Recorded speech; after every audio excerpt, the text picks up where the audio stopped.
Hi everybody, hope you're doing well today. So I was having a conversation with my friend last night and we were just doing as you normally do, just having a chat about random things. And the conversation just went on to talking about things that we were insecure about. And he brought up something that he was insecure about, and I was like, oh, I had actually, to be honest, I'd never noticed that about you, but it's not that noticeable. And we kind of just went on with the conversation. But it got me thinking about how many times we go through life being really, really critical of the people around us, and how many times we kind of develop that habit of having those insecurities within ourselves, those things, those parts of ourselves that we're insecure about. And then we kind of nitpick at the people around us to make ourselves feel a little bit better.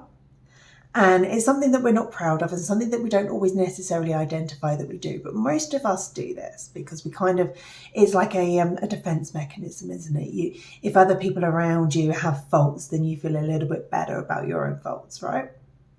And this is a learned behavior. It's something that we all do. And as I was thinking about it after the conversation, I thought, this is something that I recognize in myself. It's something I used to do quite a lot when I was a lot more insecure.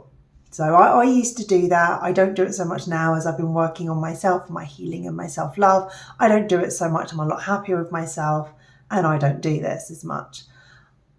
I was then thinking, this is something that I learned. I recognize that it's something that my family also do. My mum does. And again, she doesn't do it so much either because she's been working on herself and working on her healing and also working on her own journey. And it's something that I've seen that has reduced in her less and less as she has been progressing through the journey that she's been on too. So it is a learned behavior. These things that we do are all learned behaviors. And then I was thinking, but my sister doesn't do that. And as I came to that realization, I was like, well, if it's a learned behavior, why doesn't she do that? Because we grew up, there's a very, very small age gap between me and my sister. So it's not like we were taught anything different because there's like under 2 years between us. So we were literally taught the same things at the same times. We experienced the same things at the same time. So why is our reactions, why did we learn a different lesson at that point? And that got me thinking, because mindset is often the things that we've learned. Mindset comes from what we have learned and what we have built within ourselves.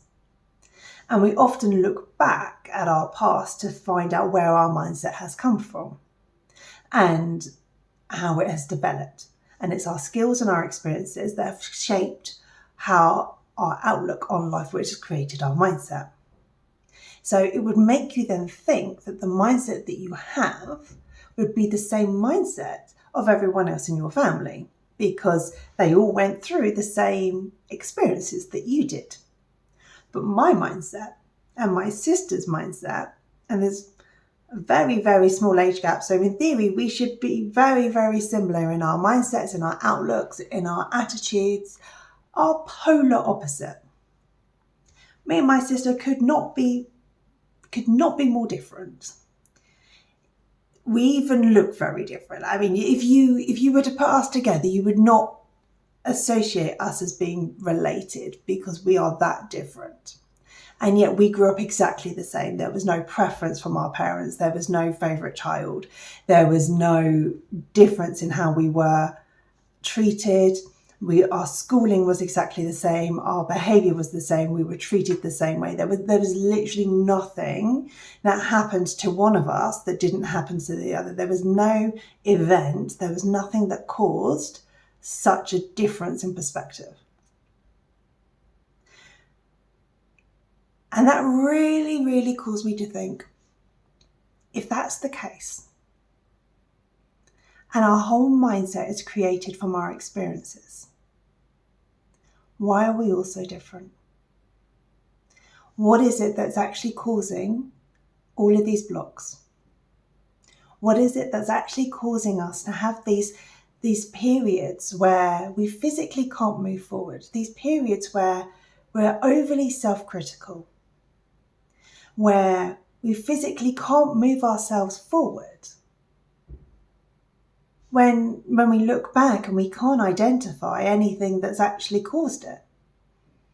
Because the people close to us aren't having that problem. They're getting blocked. Absolutely, they're getting blocked, but they're getting blocked at very different points, at very different things.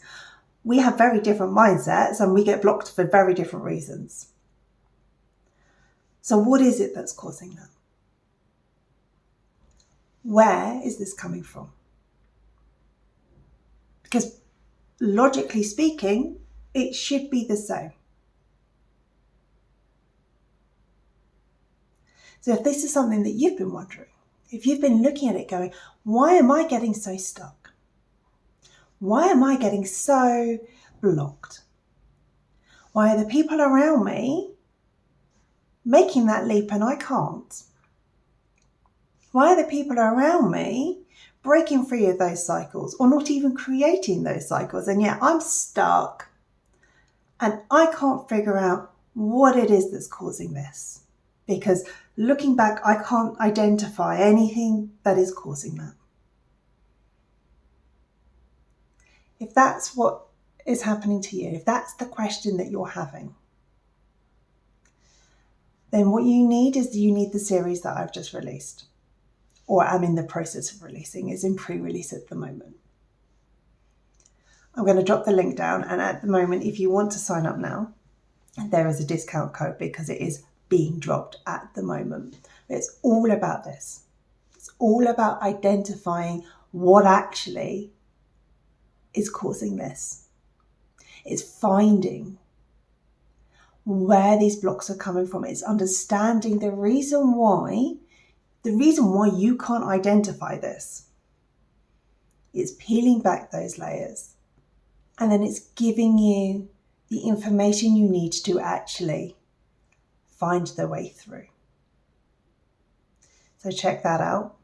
It's really going to help you. And I will speak to you guys all soon.